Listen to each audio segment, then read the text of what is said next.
Hey friends, welcome back to another episode of Thrive in Love and Life. I'm Taylor and I'm so glad you're here today. We've already talked about what it means to thrive and how self-love is the foundation for everything. Now, in this episode, we're diving into one of the most powerful and sometimes the trickiest tools for personal growth and healthy relationships: boundaries. I know, just hearing the word boundaries can make a person a little uncomfortable. Maybe you're thinking, "Ugh, I hate conflict," or "if I set boundaries, people will get upset." I hear that a lot, and I've definitely felt that too. But here's the truth: boundaries aren't about pushing people away, they're about protecting your peace, creating respect, and building relationships that are stronger, not weaker. Let's clear something up first. Boundaries aren't walls, they're not cutting people off or shutting them out. Boundaries are bridges. They connect you and others in a healthier way. They say, "This is how I can show up fully and love you well without losing myself in the process." Think of boundaries like a fence around a garden. The fence doesn't keep the garden hidden, it protects what's growing inside. Without it, people might step all over the flowers without even realizing it. Your boundaries protect your energy, your values, and your needs, so you can actually flourish. Now let's be real. Boundaries sound great in theory, but they can feel really hard to put into practice. Why? A few reasons. Many of us were taught that saying no is rude or unkind. We worry people will reject us or be angry if we draw a line. Or maybe we've gotten used to ignoring our own needs to keep the peace. I remember a time when I said yes to everything: extra work, favors for friends, even plans I didn't want to go to. On the outside, I looked helpful and agreeable.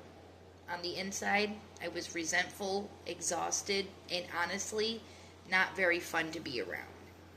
The moment I started practicing boundaries, my relationships didn't fall apart. They actually got better. People respected me more, and I respected myself more too. So, how do we actually build boundaries that work?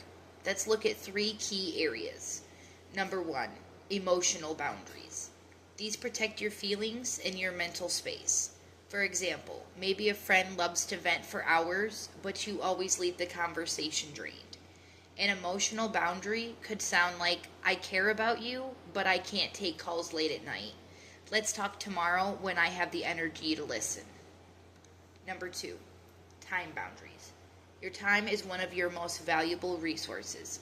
Setting time boundaries might mean not checking work emails after 7 p.m., or deciding that Sunday mornings are for you and not committing to social plans then. Time boundaries allow you to balance giving to others with recharging yourself. Number three, digital boundaries.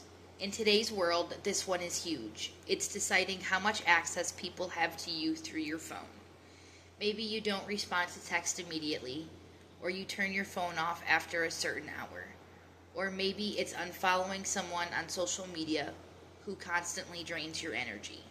You are allowed to protect your digital space.